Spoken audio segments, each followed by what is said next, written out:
કે જે પદાર્થ પ્રભુને વિનિયોગ કરવાનો હોય એની અંદર મન પણ જાય તો એ પદાર્થ છોવાઈ જાય. આપણે કેવી રીતે આ સિદ્ધાંતને આપણે અત્યારના અનુસરી શકીશું?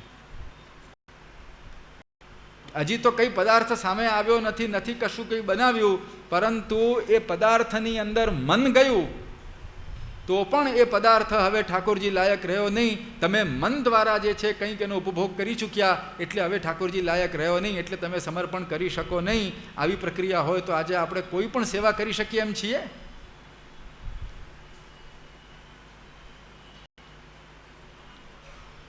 આવા જે ઊંડા ઉત્તમોત્તમ જે સિદ્ધાંતો, એના ઉપર પણ શ્રી પુરુષોત્તમજીએ ખરેખર આપણા જેવા જીવોના ઉપર કૃપા જ વિચારી છે કે ભાઈ જો અમને આટલો કડક સિદ્ધાંત આપી દઈશું તો આ બચારાઓ ક્યાં જશે, આમનું શું થશે? એટલે કંઈક રસ્તો બતાડ્યો કે ભાઈ કંઈ વાંધો નહીં, આપણે પણ બધા લૌકિકમાં છીએ, સંસારમાં છીએ, જાત જાતનું મન થાય.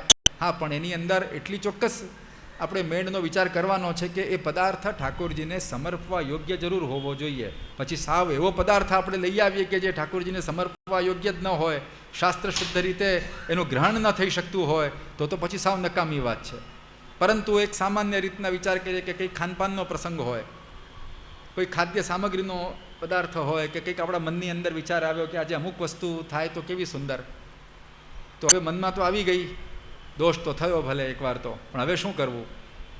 તો પુરુષોત્તમજીએ ત્યાં સ્પષ્ટ રીતે બતાડ્યું કંઈ વાંધો નહીં, મન થયું તે થયું, પણ એ સામગ્રીનું સંપાદન કરવું, સામગ્રીનું સંપાદન કરીને ઠાકોરજીને માટે સિદ્ધ કરવું, ઠાકોરજીને એ વસ્તુ ધરાવવી, અને પછી તમે એનું લો તો વાંધો નહીં. એમ કરતાં કરતાં ધીરે ધીરે એક સમય એવો આવશે કે તમને સ્વતઃ જે છે એમાં મન નહીં જાય. પણ જો એમ આજ્ઞા કરી દે કે તમે પેલા મન કર્યું જ કેમ, મન કરી એટલે હવે ઠાકોરજીને ધરી શકાય જ નહીં, ધરી શકાય જ નહીં, તો હવે આપણે એને સમર્પણ કરશું કેવી રીતે અને મનથી નીકળશે કેવી રીતે?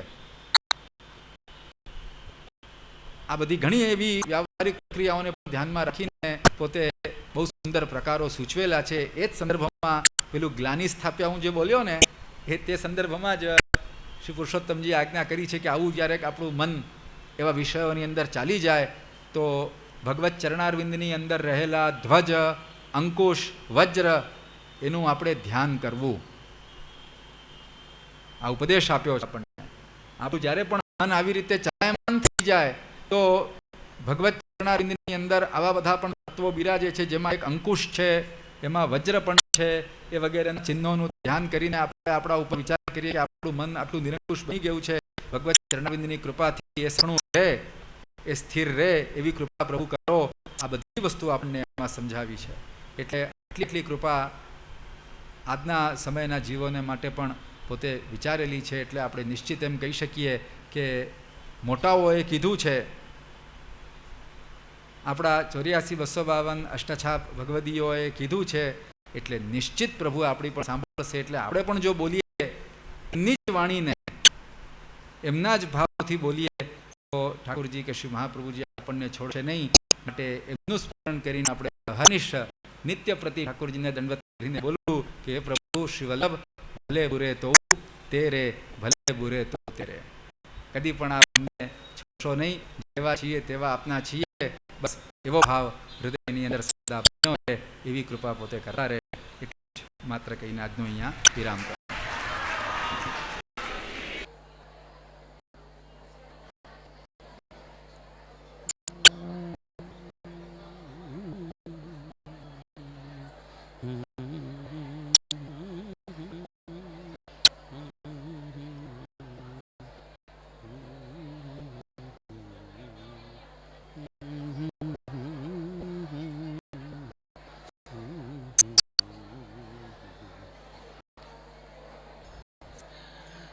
પરમ કૃપાળુ શ્રી વલ્લભનંદન